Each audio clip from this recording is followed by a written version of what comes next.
Good afternoon, ladies and gentlemen, and welcome to, as always, an impromptu video. I'm going to try and keep this one under 15 minutes so that I can put it onto Facebook without any issues.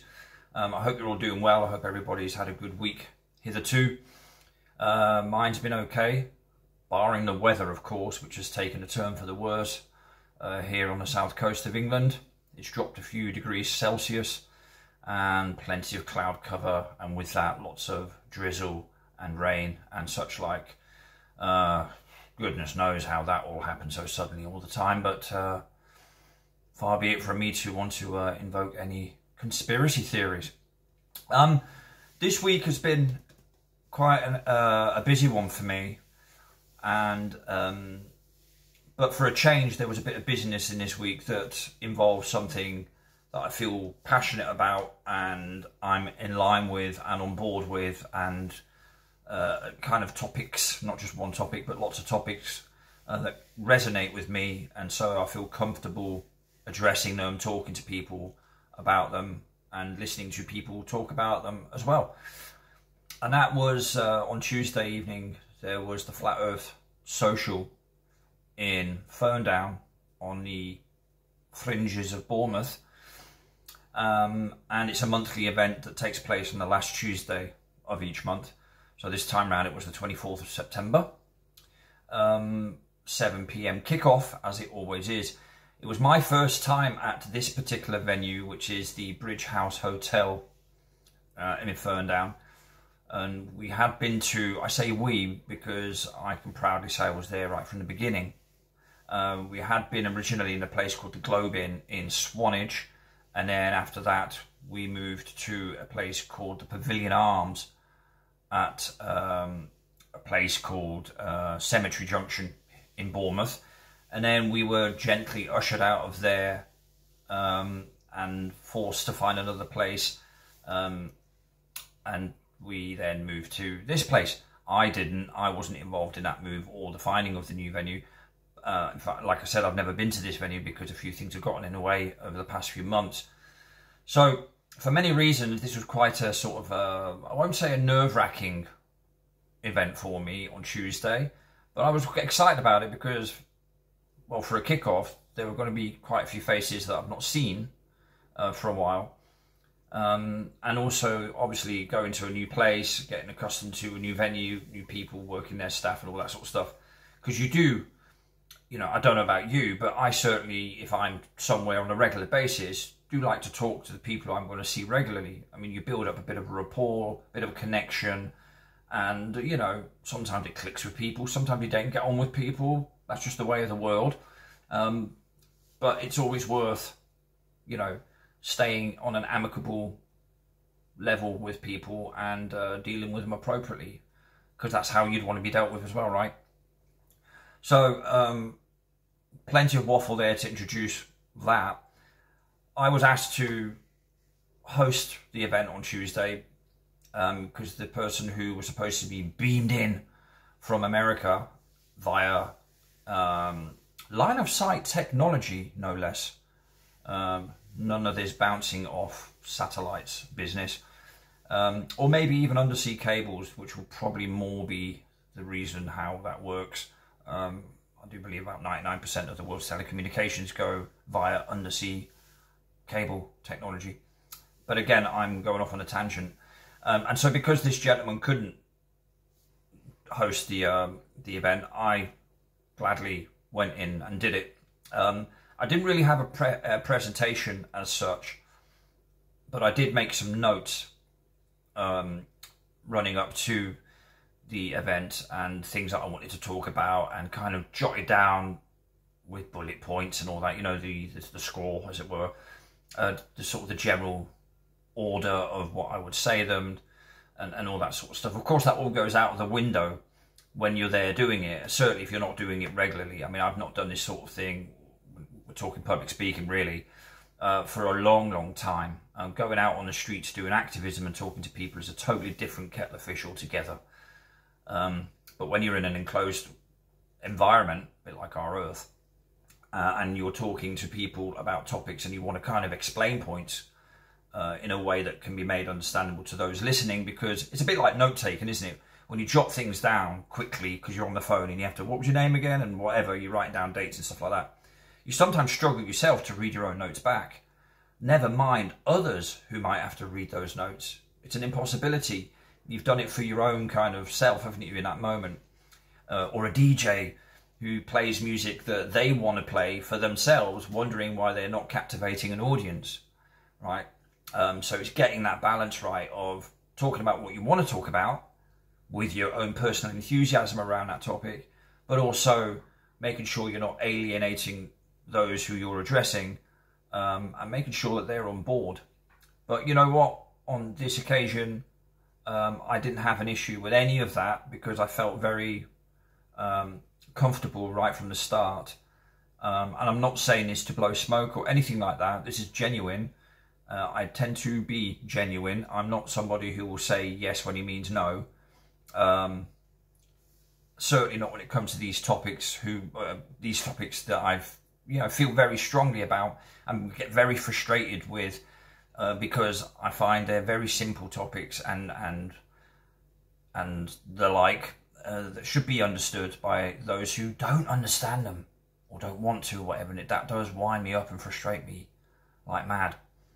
On this instance, I was sat or stood in a room full of friendlies, so I kind of had willing guests to listen to what I had to say. But that doesn't mean to say it's going to be a comfortable ride necessarily, but it was very, very enjoyable. And it made me realise a couple of things. I mean, not just about the subject matter. I ended up talking for 2 hours with a break in between. And the first part was mainly about the shape of our Earth, or, the how can I put it? The irrefutable ways that we can make that positive claim that the Earth we live upon is indeed flat. There are arguments that are irrefutable. It's that simple, right? So we were talking a little bit about that, because you can also deliver that message in a far too complicated a way, and it can go over people's heads, including my own.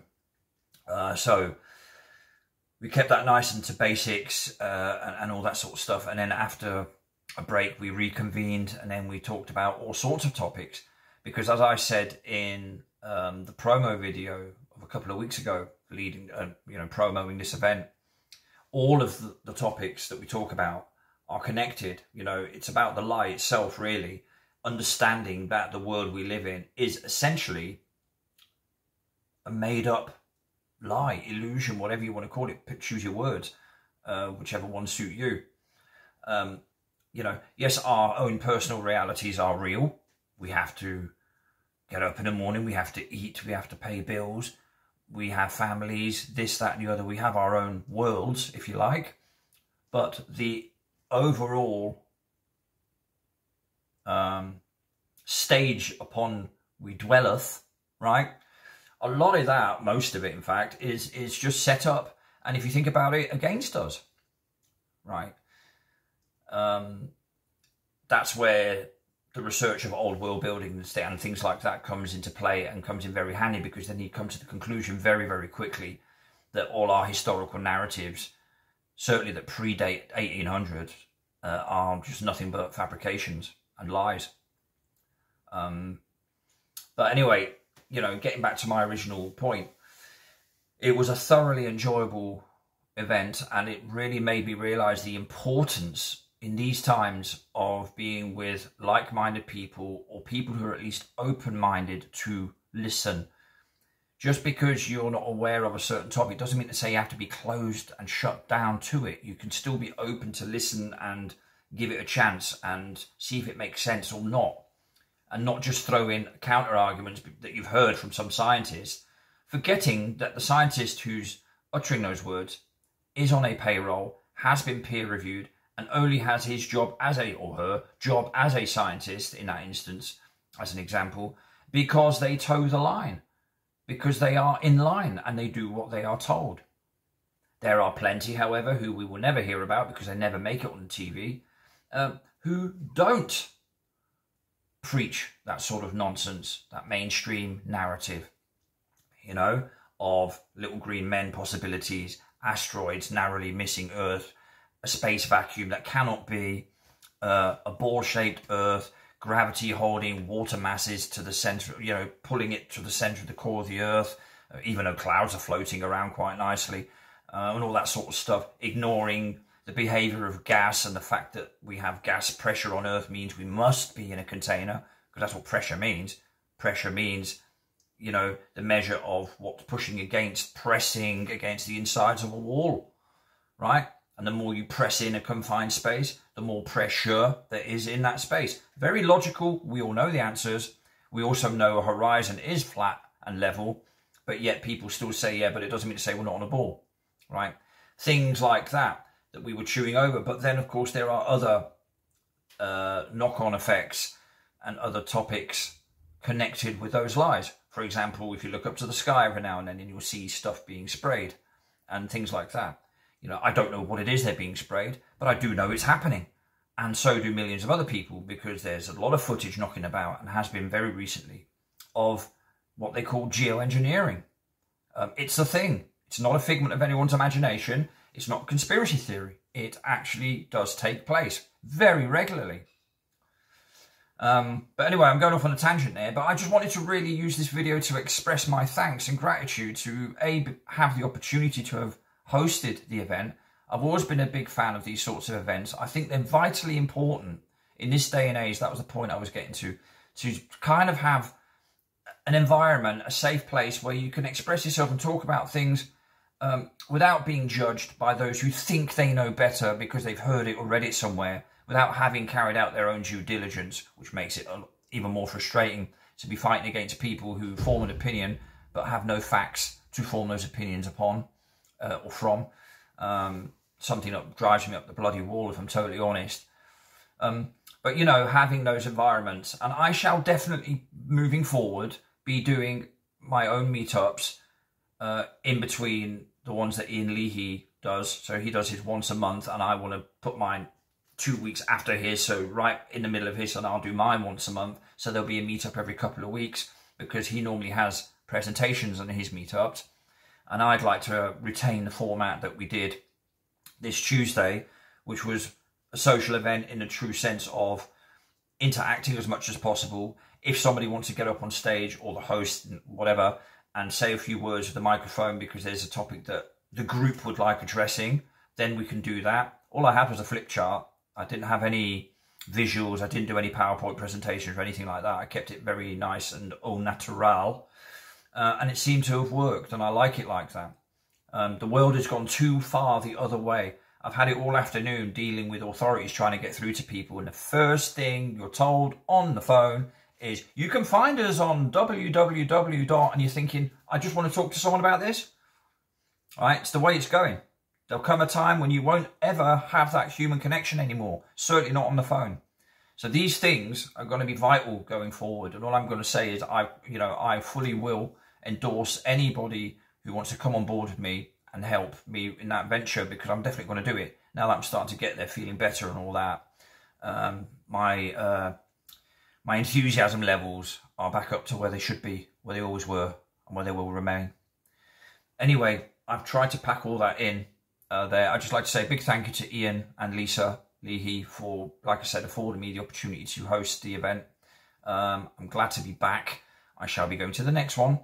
And thank you to everybody who attended. I'm not going to name any names because I'm guaranteed to forget one, and I don't want to upset anybody. So as a collective, you all know who you are. Thank you very much. We all had private conversations as well and all that. It was great. I really enjoyed it. And I would definitely, at the drop of a hat, do it again. No problem at all. Because they're a great crowd to be with, or we are a great crowd. I count myself as part of that. And may it continue. Long may it continue. So on that very positive note, I'd like to just say thank you. And I will see you all soon. Some of you much, much sooner.